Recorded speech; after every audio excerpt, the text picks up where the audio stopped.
Hi guys! Ngayong araw na ito, itong ating sabaw. Meron tayong carrot, lotus roots, at saka pork.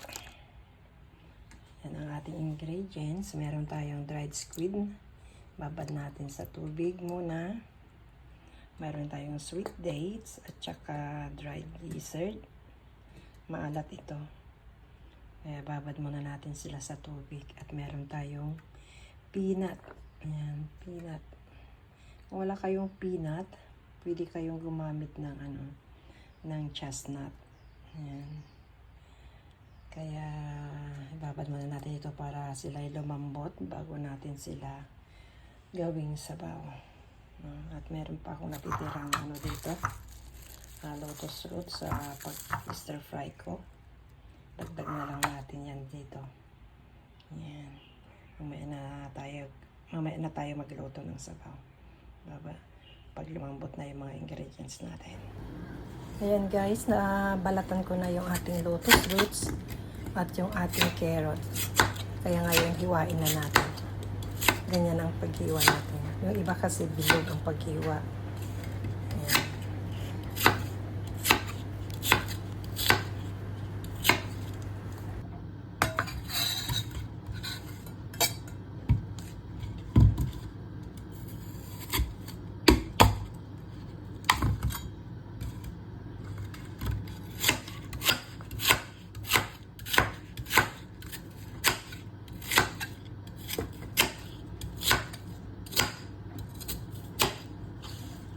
Malilit ang hiwa ko dyan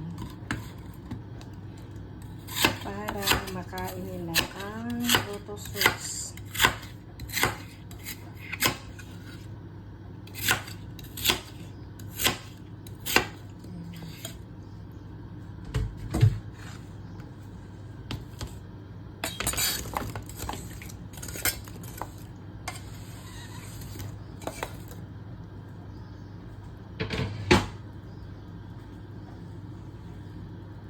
At yan, rinse na natin yung ating mga dried ingredients.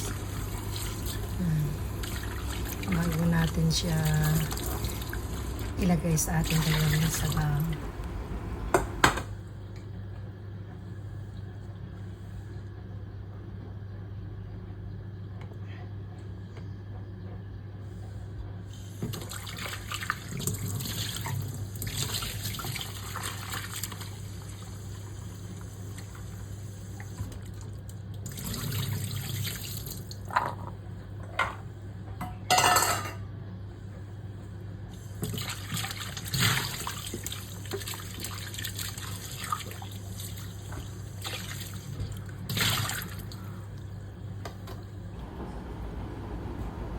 Yan, slice natin yung ating dried gizzard.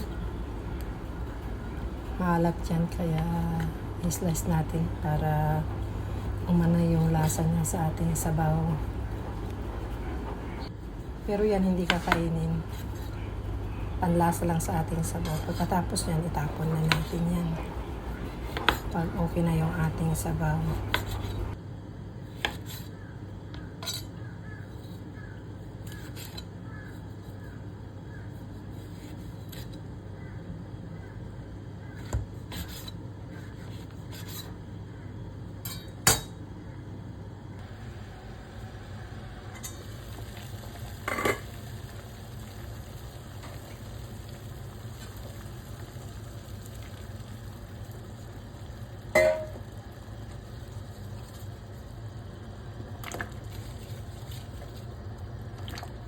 Yan guys, lagyan na natin ang ating ingredients sa ating kumukulong sabaw o tubig para gawin nating sabaw.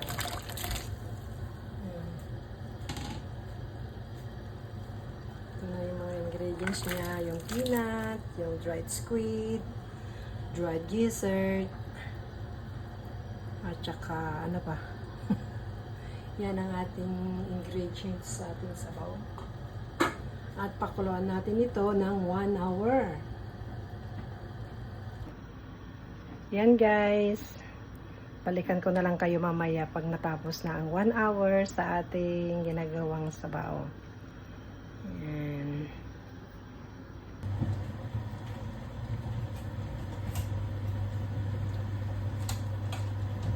Yan guys, tingnan natin. Check natin yung ating sabaw.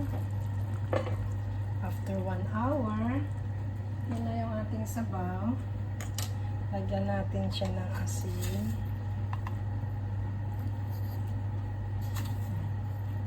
Huwag natin biglain yung asin na maglagay, baka biglang umalat.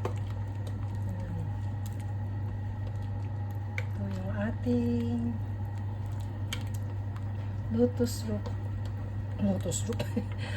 roots. Yan. Tapos tikman natin kung okay na ang lasa. Kung okay na yung alat niya. Yun, maalat na. Kasi yung yung gizzard na ilalagay natin is maalat yun. Sobrang kutuloy ng asin. Malinamnam na ang ating sabaw.